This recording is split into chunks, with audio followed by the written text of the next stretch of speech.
Buenas tardes a todos.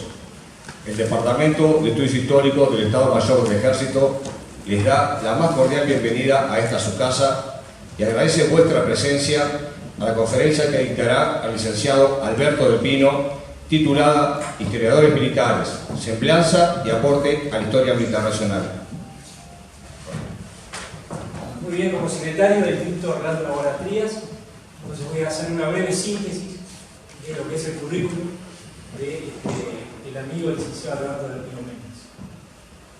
El licenciado del Pino Méndez es formado en la Universidad Católica del Uruguay, es especialista en iconografía, investigador de historia militar antigua, es también miembro de número del Instituto Histórico y Geográfico del Uruguay, es miembro fundador de la Academia Aeronáutica del Uruguay, es miembro correspondiente de la Academia de Historia Nacional Argentina, es miembro correspondiente de la Real Academia de Historia de España, es miembro también correspondiente de la Academia de Historia Militar Terrestre de Brasil, ha escrito muchos artículos para revistas británicas, francesas, americanas, por supuesto de lengua castellana, ha colaborado en los reglamentos de uniformes de las tres fuerzas, el Ejército, la Fuerza Aérea y nuestra Armada Nacional. También ha trabajado en las publicaciones que hacen referencia al centenario de la creación, particularmente de las unidades del Ejército Nacional, aportando el asesoramiento, aportando material iconográfico y acuarelas propias. También ha asesorado a la Biblioteca Nacional, al Museo Histórico Nacional. Así que, por supuesto, es el vicepresidente de nuestro instituto, por lo cual es un orgullo que Alberto en esta noche nos deleite con sus conocimientos. Gracias, Alberto.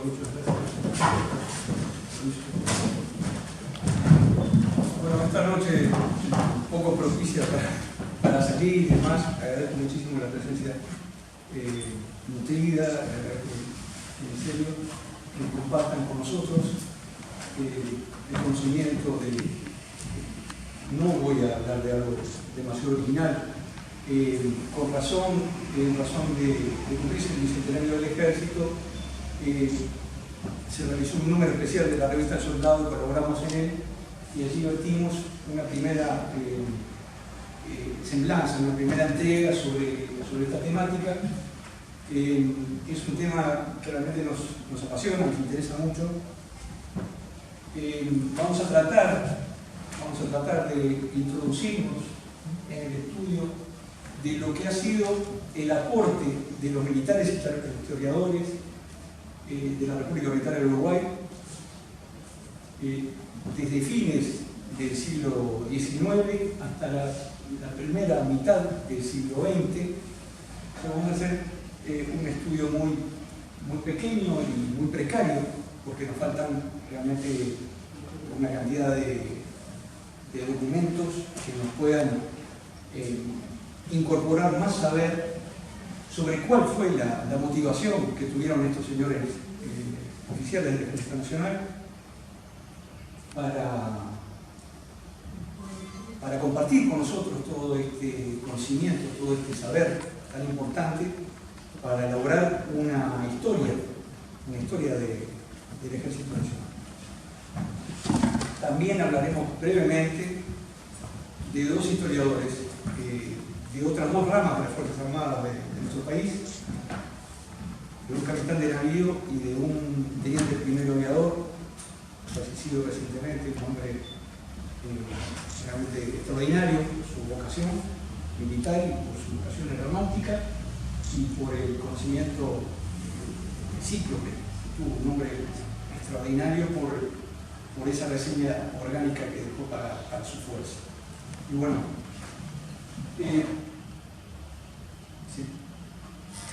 Aquí comenzamos con una reflexión o con un breve fragmento de una memoria escrita por uno de los 33 orientales, como para enterarnos de que las memorias y más los militares en los albores del siglo XIX ya escribían sus memorias.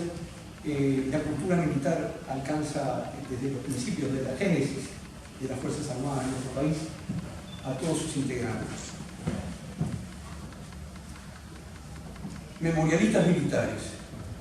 Es frondosa la Miguel Devoto hace un juicio un poco carente de realidad. Cuando él habla de invalorable interés documental que reviste las memorias de Ramón de Cáceres, de José Brito del Pino, de ese geógrafo magnífico que fue José María Reyes, que si bien era argentino, era uruguayo por adopción, por elección. Melchor Pachiquidóvez, Lorenzo Valle, León de Valleja, César Díaz, Leandro Gómez, todos ellos nos dejaron retazos de nuestra historia a través de su pluma privilegiada, armas y letras, pluma y espada, desde el inicio de la República. Bueno, acá tres militares con aristas muy diferentes. Aquí vemos a un general nacido en Italia, pero que dejó un linaje acá en tierra charrúa, tres hermanos Braida, cada uno de ellos perteneció a cada una de las diferentes Fuerzas Armadas. Dejó unas memorias muy interesantes, pero su trabajo mayúsculo fue la parte legal, los comentarios del Código Militar uruguayo,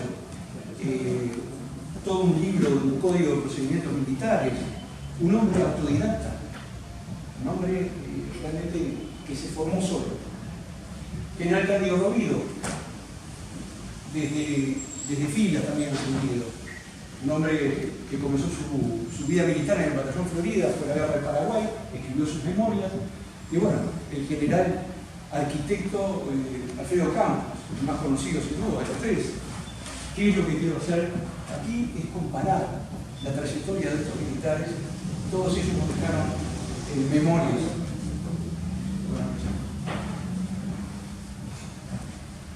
El general Héctor Medina, unas memorias magníficas, vida de un soldado, un artillero.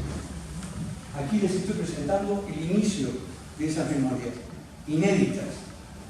A principios de la década de los 50, presentó este trabajo para ser publicado en el Centro Militar y lamentablemente no llegó a plasmarse esa edición. Se mantienen inéditas, pero son realmente extraordinarias y nos dan la pauta de lo que es un militar profesional del ejército, con una pluma realmente privilegiada, un hombre formado en Francia, 4 años en Francia. Lo que significan las memorias, según el pensamiento de la doctora Ana Ribeiro, pero no solo los militares han escrito sobre la historia de la militancia. Aquí vemos una playa de historiadores civiles, Miguel Devoto, Isidoro de María. Isidoro de María dejó cuatro volúmenes denominados La Defensa de Montevideo. Es un trabajo magnífico. Nadie ha podido aproximar un aporte igual.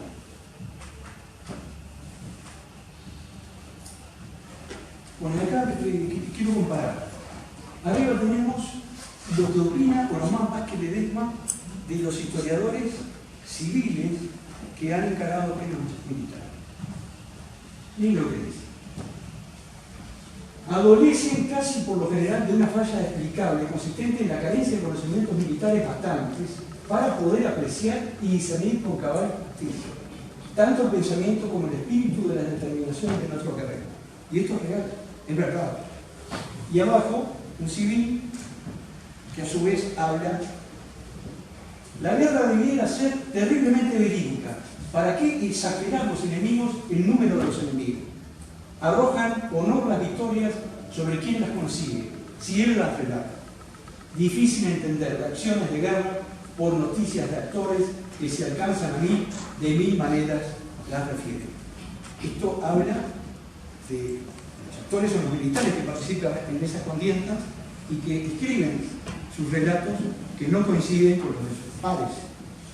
Por tal razón, la conjunción de militares y civiles enriquecen a la historia militar. Bueno, comenzamos con el coronel Antonio Díaz.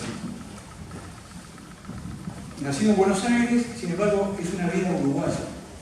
Es hijo del famoso general Antonio Díaz, de Gallego Díaz, del hombre de Ituzaingó, segundo jefe del batallón que se planta en Ituzaingó y que, por orden del general Arriar, aguanta las embestidas del ejército imperial en Ituzaingó.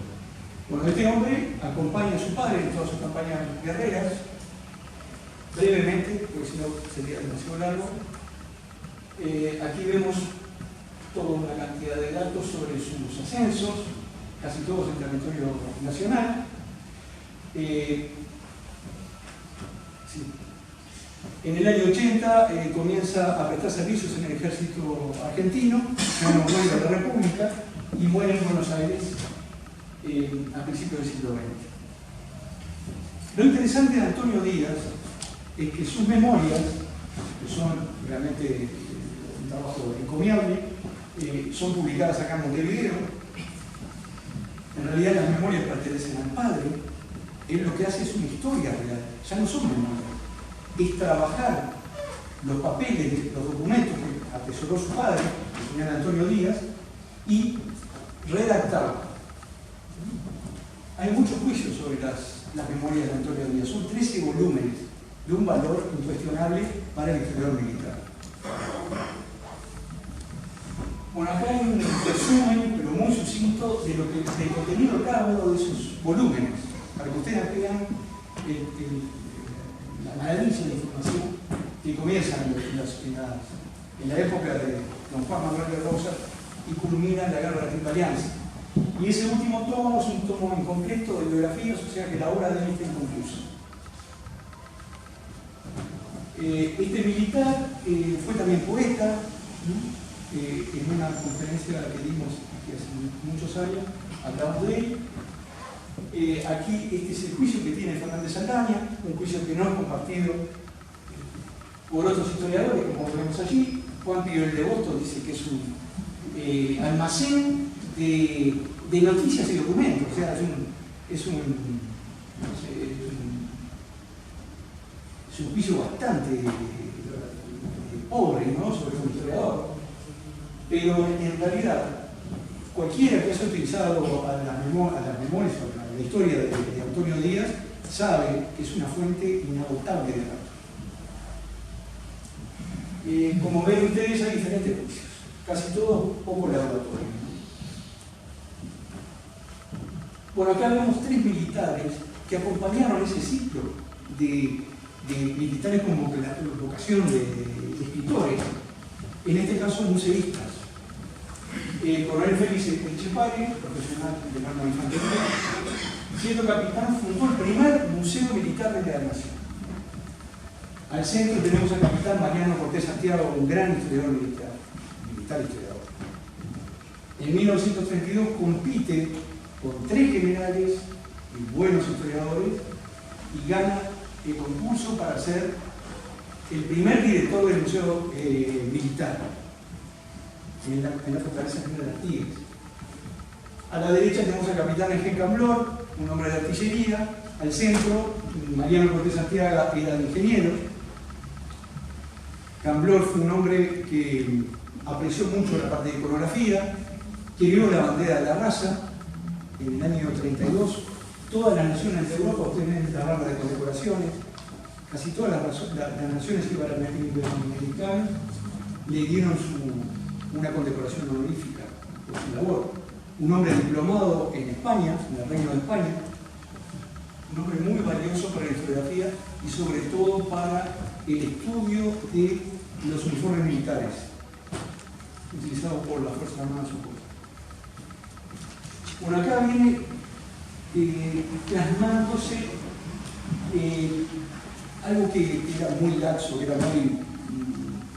hasta ese momento no había un cuadro con todas las campañas libradas al suelo uruguayo y que constituían el motivo para el retiro militar. Estamos hablando de un cuadro necesario porque la ley de situaciones del año 1919 del gobierno de Viera, del presidente Feliciano Viera, creó esa ley y bueno, esto era la forma de comprobar los militares en qué campañas habían actuado.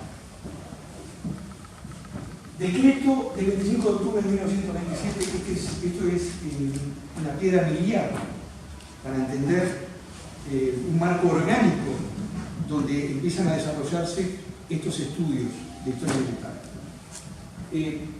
Esa sección histórica del Estado Mayor es la que dará origen al actual Departamento de Estudios Históricos.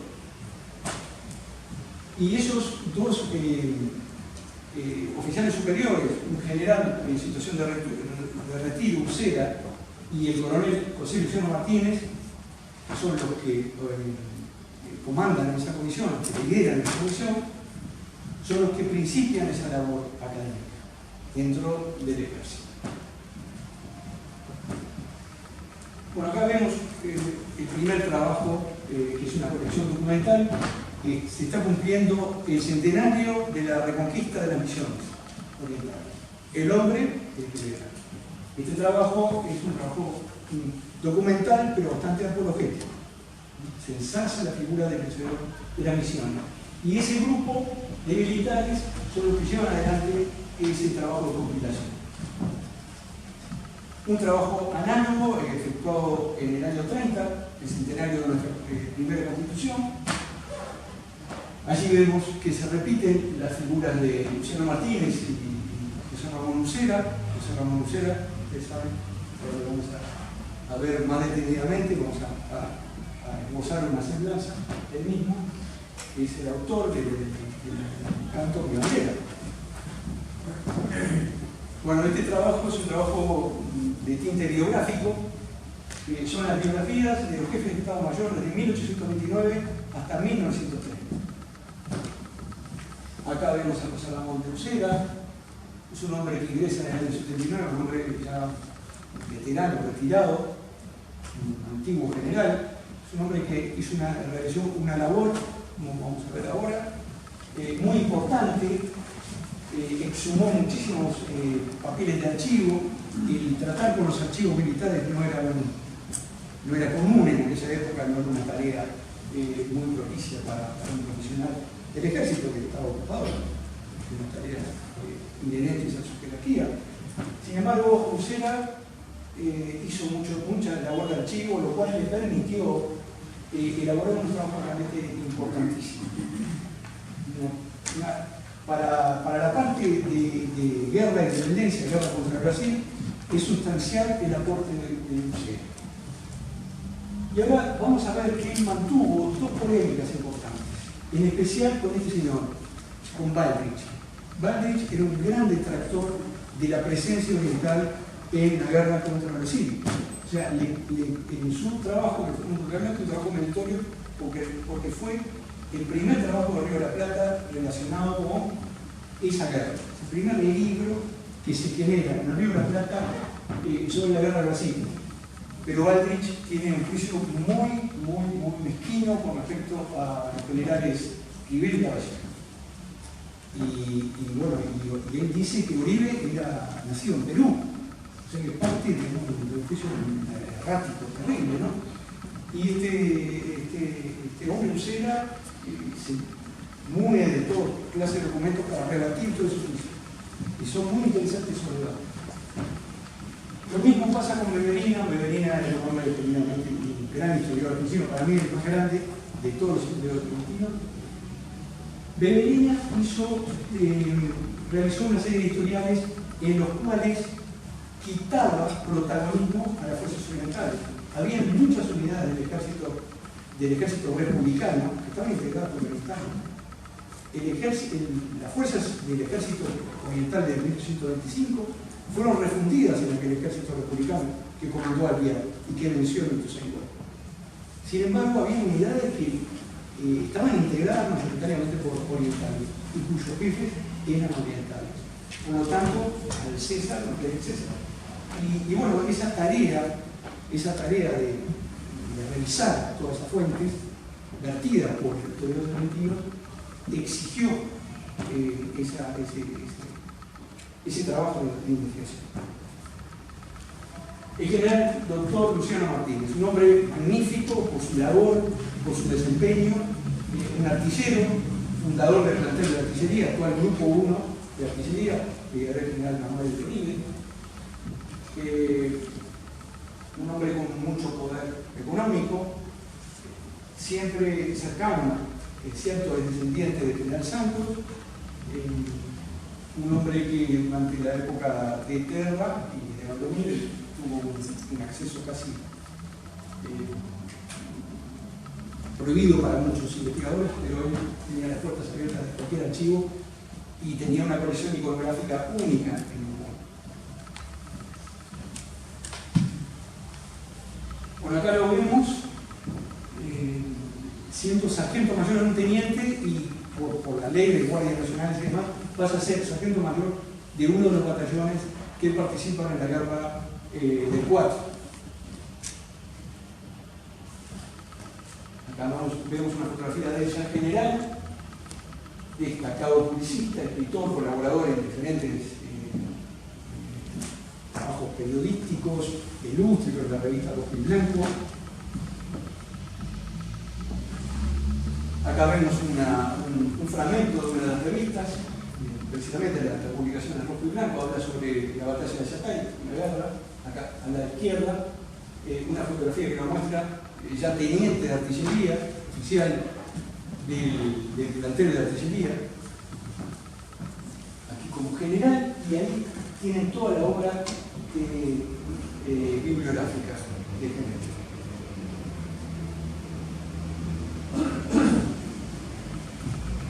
Aquí algunos trabajos específicos sobre historia militar, porque en la relación anterior veíamos trabajos de índole política, militares y parlamento, el problema del Partido Colorado, un hombre muy afecto al partido gobierno.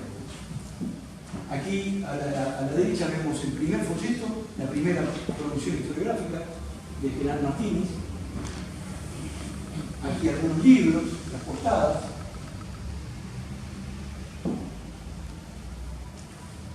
Algunas hojas de la colección de él, actualmente en el centro militar. La colección iconográfica lamentablemente no se conservó completa, se diseminó en carácter de donación, en vida del general Martínez, y en otros casos, a su muerte, fue donada al Museo Nacional, al centro militar, a colecciones particulares, en fin.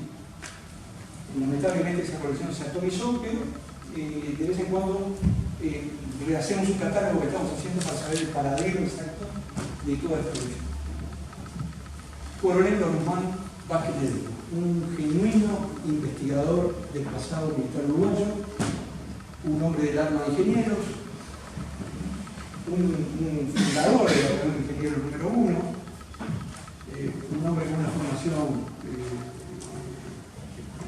estupenda, se puso al hombro el archivo del Estado Mayor del Ejército, ordenó todo lo que eran las colecciones relacionadas con la guerra de independencia nuestra y fue el primer director de boletín histórico del Ejército. Cambia de boletín de informaciones, que era la antigua denominación, a boletín histórico del Ejército. Un hombre de un valor incalculable tanto en la docencia como en su labor historiográfica. Acá algunas de las obras que nos llegó. Quizás el primer ejército de línea de la República Oriental sea uno de los mejores trabajos de síntesis del coronel. Bueno, acá otra polémica que hubo entre un historiador, Pablo Blanco Acevedo, que le da nombre a la biblioteca que se conserva, que fue propiedad de él, que se conserva en Casa de la Valleja, del Museo Internacional, que mantiene con Beverina a raíz de Beverina enterarse de que todo el archivo del ejército republicano estaba en tierra uruguaya y que el boletín de informaciones primero, el boletín histórico del ejército estaba publicando. El hombre que indicaba eso era Guzmán Masquerade. Correspondencia militar. Acá es donde él se luce y en el armado de los legajos de los señores generales, jefes oficiales del Ejército Nacional, ese trabajo tiene el sello personal de los Guzmán Masquerade y de otros militares que vamos a ver a continuación. Me refiero al comportamiento acá, que todo es un extraigo de ese trabajo, los orientales en estos años. Ha sido vista de una forma bastante menor la participación uruguaya, oriental, mejor dicho, en esa catombe que fue esa batalla, la mayor batalla terrestre librada de la guerra de Brasil, en territorio de Río Grande. Ustedes saben. Bueno, acá esto es un collage también, es una representación, pero basada en ese trabajo tan importante, que es el primer ejército de línea, ilustrado con algunas acuarelas de don Alfredo Sansón, un artista que trabajó acá como jefe de la división de museos, un hombre, un artista, una persona formidable, tuvimos el honor de conocerle, con Enrique, que fue muy amigo de él, Bueno, acá otros jalones de lo que es la formación del primer ejército de línea de la República. Todo basado en el trabajo de los Guzmán Masquerade y con las ilustraciones. Este es un hombre extraordinario, un antiguo sargento del segundo de cazadores, veterano de la guerra de los 4, que se impone al hombro una revista militar de Mayú, con Mayú. Escribí que la revista militar fue la mejor revista militar que tuvo la República hasta la primera mitad del siglo XX. Una revista que estaba dedicada al personal subalterno, de donde él provenía, con muchas carencias, pero a pesar de todos los sinsabores, ¿no? que producía la falta de rubros y demás, se editaron 283 números entre abril de 1921 y agosto de 1944. Una revista magnífica por las ilustraciones y por la información que contenía. Entre ellas, datos de muchos de los historiadores militares que vamos a ver ahora.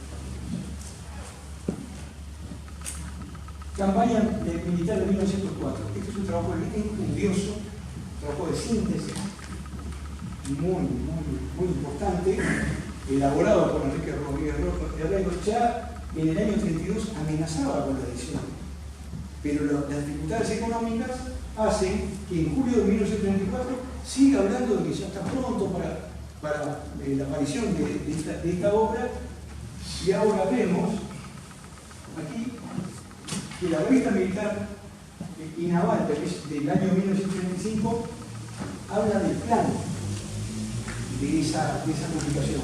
Al principio se iba a publicar en 2 tomos, después se dijo que iba a publicarlo en 1 tomo solo. Esto estaría corroborando lo que iba a ser refundida en 1 tomo solo. Finalmente es publicada en marzo de 1935. Aquí vemos la revista, que tiene fecha del 34, pero en realidad la aparición es cuando en la revista militar Alberta se está hablando de que ya está a la venta y bueno, queda plasmada la revista, pero el libro, pero lamentablemente incompleto. Aquí vemos que él nos transmite de la manera en que procuró todos esos...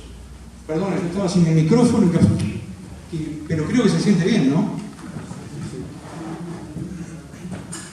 Por resolución del Ministerio de Defensa Nacional de enero de 1939, se ordenó la impresión de 500 ejemplares.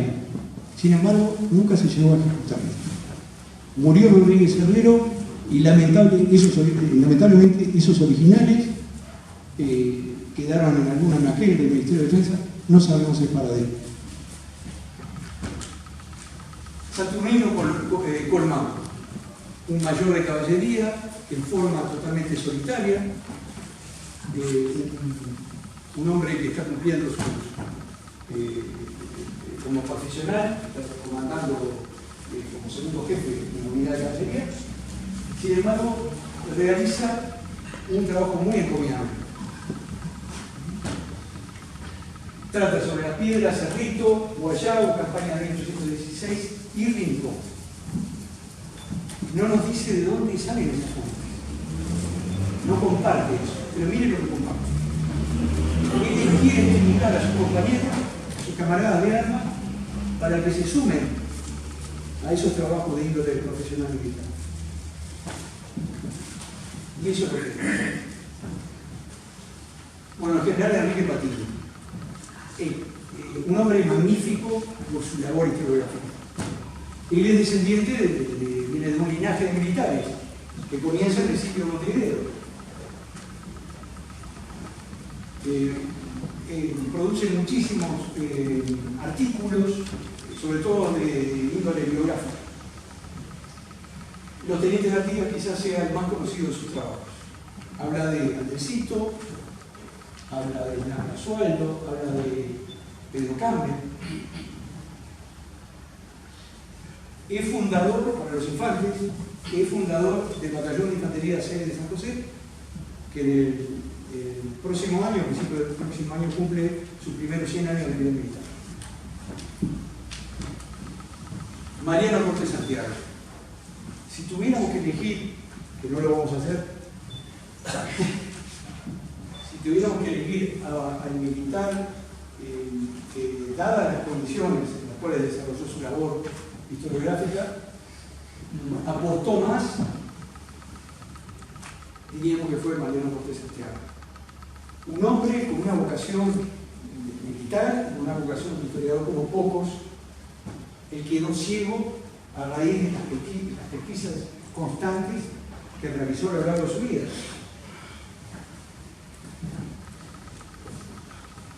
Aquí vemos algunos de los trabajos, ponemos una selección de los mejores trabajos. La labor de él sobre el sitio de Montevideo es única.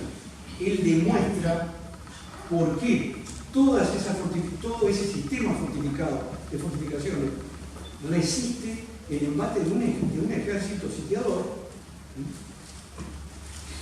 durante 9 años. Él, en forma como un técnico que es, un ingeniero militar, demuestra con documentos y con material gráfico cómo fue posible esa defensa. Aquí vemos la portada de las cartas.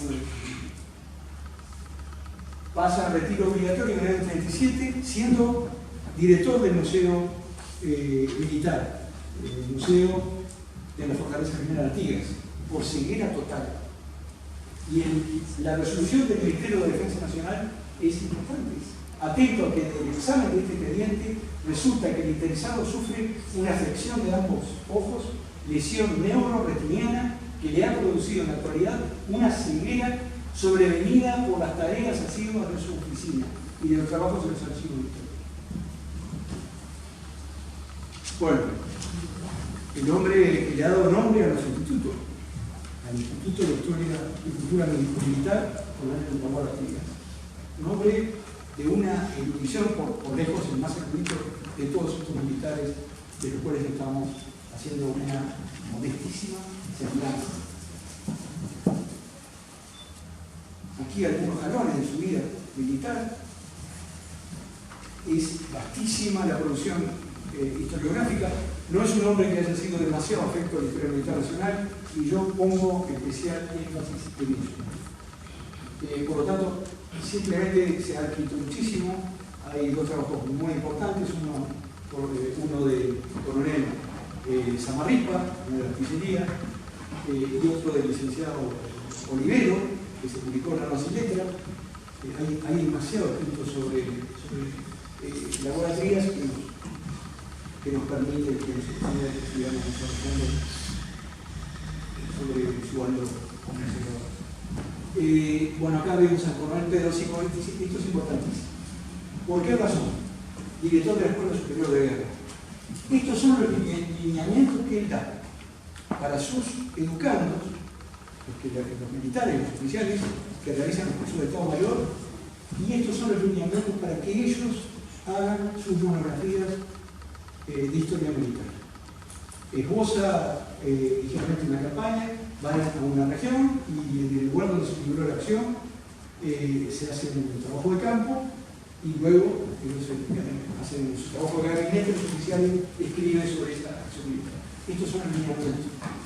Esto le permite al comer Pedro Sico generar una enorme cantidad de documentos de valor extraordinario, porque están las fotografías, está la cartografía y está el desarrollo de esas campañas, de esos combates.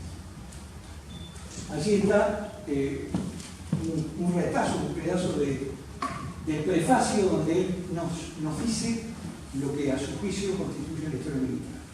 Solo apoyándonos en las enseñanzas del pasado, será posible determinar las grandes constantes de la guerra, fijar los principios indispensables al arte, proporcionar a la estrategia y a la táctica cimientos inconmovibles. Bueno, coronel Vico, un hombre ligado prácticamente, un artillero, ligado prácticamente durante toda su vida al servicio geográfico militar. Y este hombre, que precisamente en las cátedras de la 8ª promoción de la Escuela Superior de Guerra, o del INE, este hombre produce un trabajo estupendo que es la batalla de San Miguel. Bueno, acá vemos que en el año 37 se le ve mérito al trabajo de Vico para ser publicado, tanto por parte del director como por parte del profesor, que era Román Vázquez Ledesma. Bueno, acá vemos a Vico exponiendo sobre la batalla de San Martín, y ahí circulado en rojo están las iniciales de Enrique Rodríguez Herrero, que era ese sargento que producía la revista Militar Alerta y que era el que proporcionaba todas las fotografías para su revista y aparte para el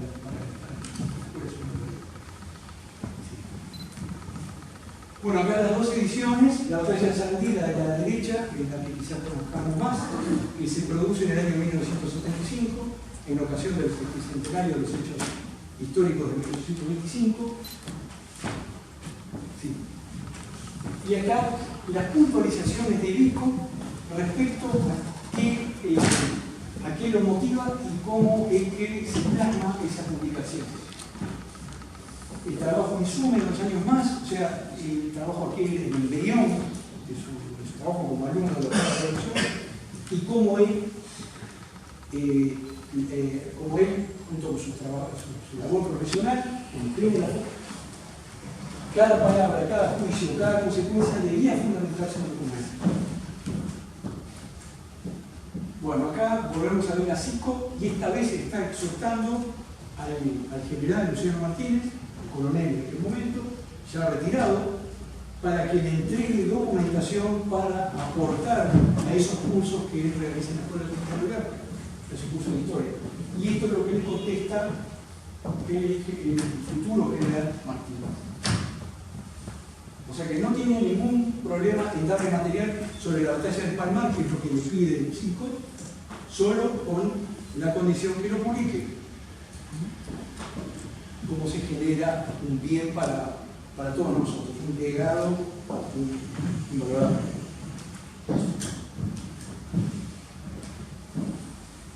Bueno, esto es el general confiándonos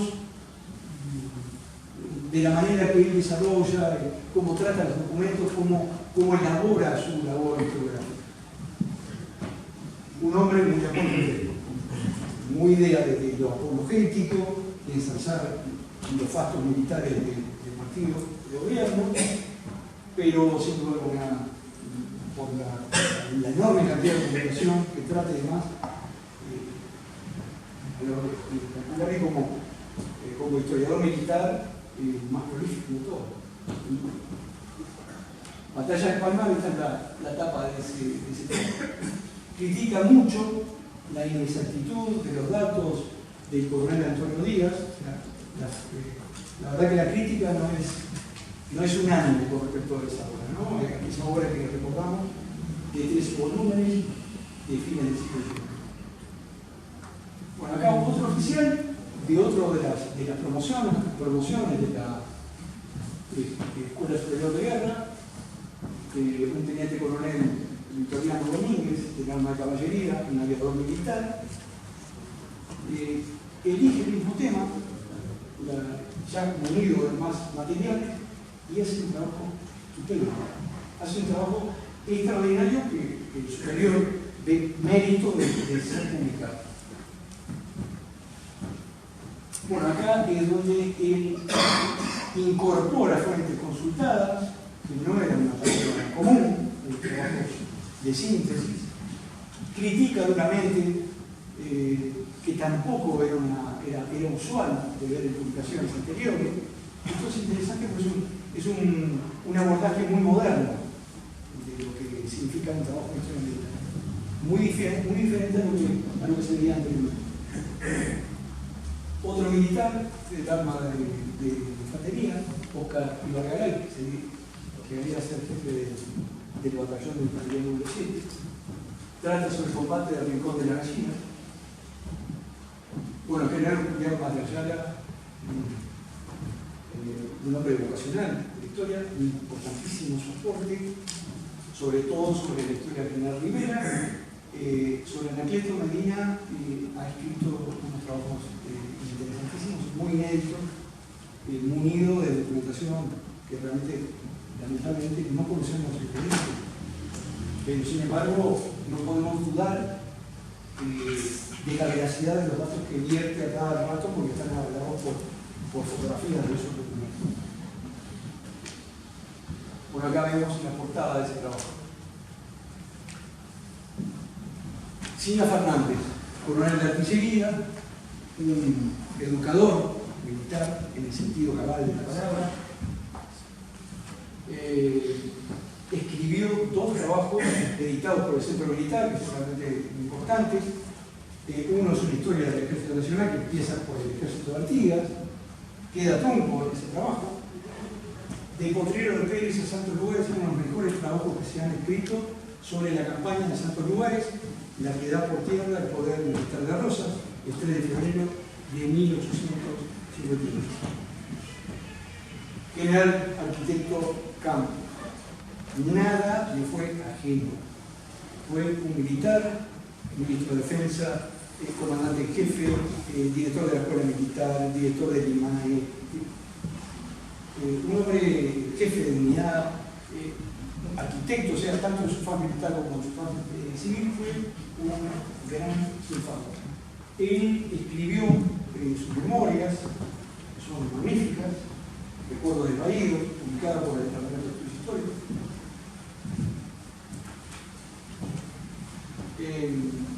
Tuvo algunos aportes singulares, como una breve versión histórica del Servicio de Ingeniería y Arquitectura Militar, que le tocó dirigir en su momento. Hizo un trabajo muy encomiable en la organización defensiva de las fronteras coloniales. Un hombre realmente portentoso por su labor histórica. Bueno, estos son uno de los tantos trabajos del general Campos, que es una historia de la Escuela Militar cuando él era director. Aquí vamos a hablar de un marino militar, el capitán Olivieri, muy amigo de general Luciano Martínez, intercambiaron mucha historiografía, fueron contemporáneos, y Olivieri, estos fueron los trabajos más completos, porque escribió mucho sobre el ejército, tenía muchísima información sobre el ejército. Casi todo su acervo fotográfico está en el sobre. Y en septiembre de 2013, el capitán Mariña, siendo director de la Academia de Historia Marítima y Fluvial, tuvo a bien poner en la web, a disposición de los lectores, una revisión de estos obras. El coronel Antonio de Oliveira. hombre que llegamos a conocer ya en sus años finales, un hombre muy trabajador, un hombre que tendría cerca de 85 años y seguía yendo al archivo a hacer su trabajo de investigación. Un tirador de primera, tirador excepcional, fue jefe de un regimiento de caballería, regimiento de caballería número 5 de Tacuarembó, fue comandante de la brigada de caballería número 2, con asientos medios.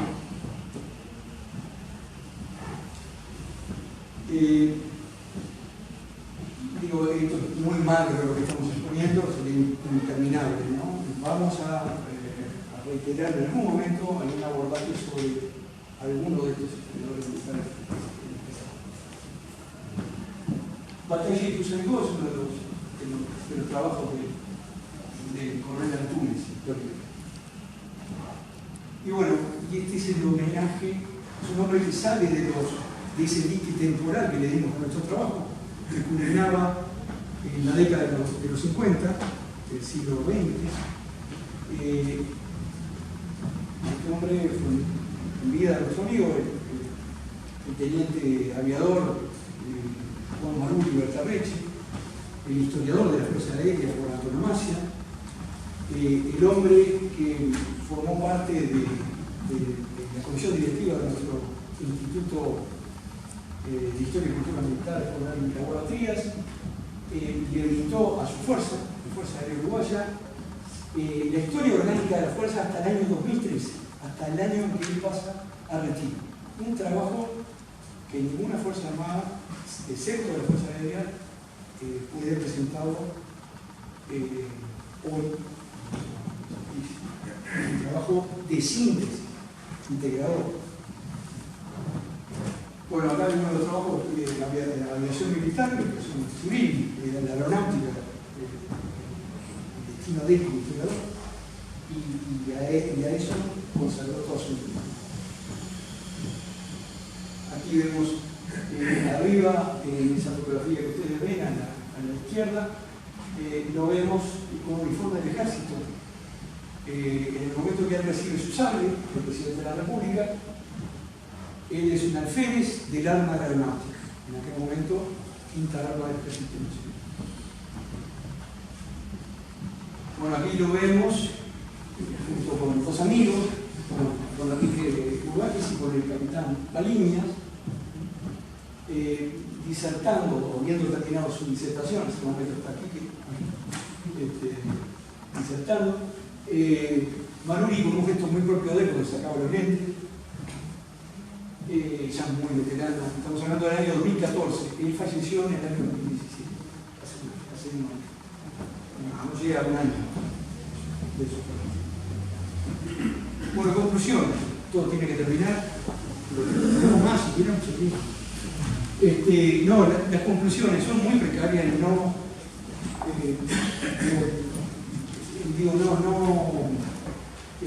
no podemos llegar más allá de esto que sí podemos afirmar.